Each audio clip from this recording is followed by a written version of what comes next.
Okay, I want to talk about this right here because this is actually a theology that I personally used to be very offended by, and I want to explain what I learned and what happened. So, I grew up in an environment where the gifts of the Spirit were always working, where people would accurately prophesy, where there were words of knowledge breaking out, where people would lay hands on the sick and they would actually get healed. Like, it was very real, and I saw it for so long growing up. Like, literally, people operating in everything that's in First Corinthians 12. And so, I grew up just seeing this happen all the time and not really have a firm theology on it. And what happened is I met some people that had the belief that when you speak in tongues, it's the initial sign of the baptism of the Holy Spirit. And I was really offended by this. Like, I didn't agree with it. I don't know what I believed, but I didn't believe that. And what happened is I actually began to read the Bible and really study this. And this is why it's so important to actually read the Bible for what it says, not to try and prove our own ideas that we already have or different things that we've been brought up believing, but actually to read the Bible for what it says, to learn what the truth is.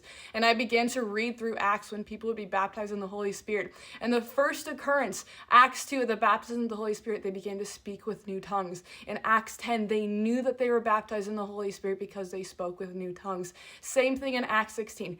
19. They spoke with new tongues when they are baptized in the Holy Spirit. Even the occurrences where we see people baptized in the Holy Spirit, and it doesn't explicitly say that they spoke in tongues like Acts 8, it says that they saw and heard something. So there was something, some physical manifestation that made people believe that they were baptized in the Holy Spirit. And as I studied this more and more, I came to realize, okay, there is probably truth to this principle, and just because I didn't believe it growing up doesn't actually mean that what I believe is correct. And so it's so important to actually read the Bible for what it says. If you don't believe this, that's totally fine. I personally think you're missing out a bit, not gonna lie, but this is what I have learned as I have studied the scriptures more, and I really have studied this in depth.